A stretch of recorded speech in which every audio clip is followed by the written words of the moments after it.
যাতে করে যে সমস্ত ভাইদের মধ্যে ভুল বোঝাবুঝি তৈরি হয়েছে সেই ভুল বোঝাবুঝি নিরসন হয়ে যায়। আমরা মানুষ ভুলের মধ্যে নই। কোনো ব্যক্তিকে যখন ক্ষতবিক্ষত করা হয় তখন অনাকাঙ্ক্ষিত মানবীয় দুর্বলতা থেকে অনেক কথাই বের হয়ে আসে। তবে ইসলামের মৌলিক ব্যাপারে আমাদের কারো প্রতি কোনো বিদ্বেষ নেই, বরং ইসলামের প্রচারের ব্যাপারে আমাদের কোনো দ্বিমত নেই।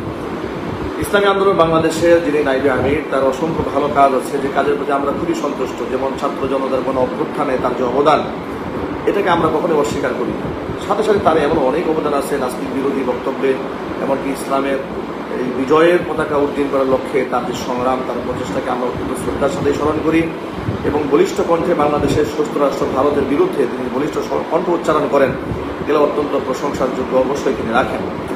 তারপরেও যে সমস্ত কথার কারণে বিশেষ করে ফরিদ উদ্দিন মাসউদকে নিয়ে মূলত এই বিতর্কটা তৈরি হয়েছে, এটা ওলামা ইকরামের ব্যক্তিগত অনেক মতামত তার ব্যাপারে রয়েছে। আমি আশা করছি ইনশাআল্লাহ সে সুরাহা এটা ওলামা ইকরামই করবেন ইনশাআল্লাহ। এটা ওলামা ইকরাম একত্রিত বসেই এই সমস্ত বিতর্কের নিরসন করবেন।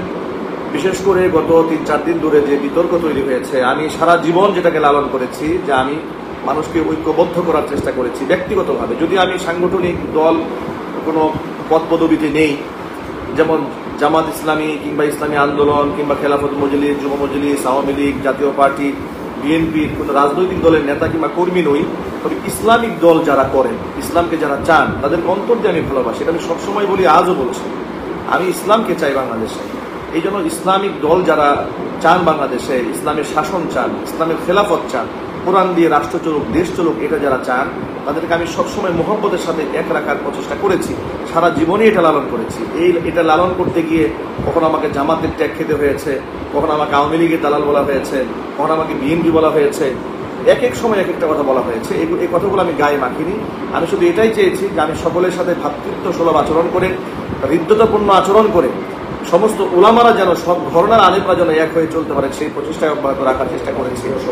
এমনকি গাজীপুরের যে সমস্ত ওলামা ইকরাম আছেন, যে সমস্ত ইসলামিক দলগুলো আছেন, ইসলামী আন্দোলন বাংলাদেশ সহ, তাদের প্রত্যেকের সাথে আমাদের গভীর সম্পর্ক রয়েছে।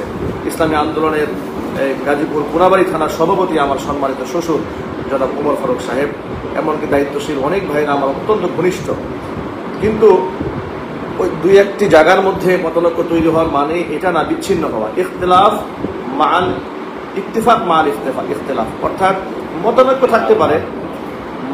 থাকতে পারে, কিন্তু এটা বিচ্ছিন্নতা না হয় আলেমদের। তবে আমি এটাকে লালন করি যে অবশ্যই আলেমরা একে অপরের বন্ধু এবং তারা অবশ্যই শুভাকাঙ্ক্ষী, একে অপরের হিতাকাঙ্ক্ষী, কারো প্রতি কোনো বিদ্বেষ নেই। আমার ব্যক্তিগতভাবে বাংলাদেশের ইসলামী আন্দোলনের জনাব সম্মানিত ফয়জুল করিম হাফিজাহুল্লাহর ব্যাপারে আমার ব্যক্তিগত আল্লাহর রহমত, আল্লাহর কসম করে বলছে, আমার ব্যক্তিগত তার উপর কোনো ক্ষোভ নেই। তার ফরিদুল মাসুদের ব্যাপারে হয়তো তার বক্তব্যের কারণে যে একটা আঘাতটা পেয়েছিলাম, তার জন্য যে কথাগুলো বলতে গিয়ে যেভাবে বলা দরকার ছিল সুন্দরভাবে সে কথাটা হয় নাই, কিন্তু তার প্রতি ব্যক্তিগত আমাদের কোনো আক্রোশ নাই। বরং আমরা চাই সমস্ত আক্রোশ ভেদাভেদ দূর করে, বিশেষ করে মুফতি ফয়জুল করিম হাফিজাহুল্লাহ, আল্লাহ মামুন হাফিজাহুল্লাহ, তারা যেন এক হয়ে যেতে পারেন।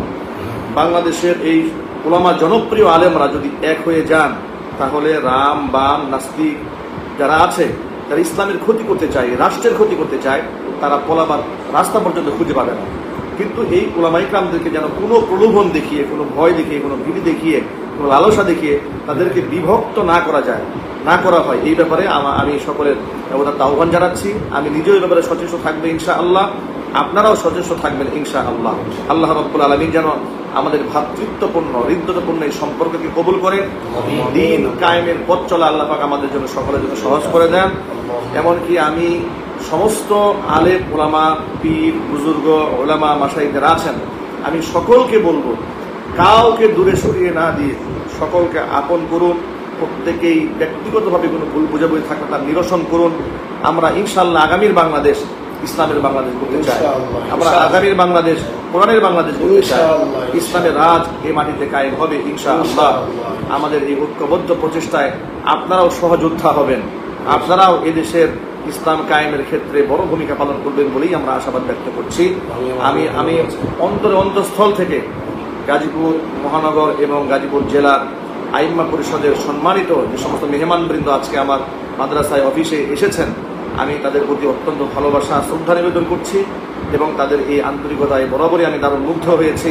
এবং তাদের হৃদয়ের ওসাদ, দিলের যে প্রশস্ততা আমি দেখতে পেয়েছি, তাদের আমাদের প্রতি যে দরদ ভালোবাসা দেখেছি, এই ভালোবাসায় আমি শুধু আবেগ আপ্লুতই নই, আমি বরাবরই মুগ্ধ আলহামদুলিল্লাহ। এবং আমার অনাকাঙ্ক্ষিত কথায় যে সমস্ত ভাইরা কষ্ট পেয়েছেন, আমি সকল ভাইদের কাছে উদাত্ত আহ্বান জানাচ্ছি, আমি আন্তরিকভাবে দুঃখ প্রকাশ করছি। ইনশাআল্লাহ আল্লাহ রব্বুল আলামিন আগামীর পথ চলাকে আমাদের ঐক্যবদ্ধ হয়ে পথ চলার তৌফিক দান করুন, আমিন। আসসালামু আলাইকুম ওয়া রাহমাতুল্লাহি ওয়া বারাকাতুহু।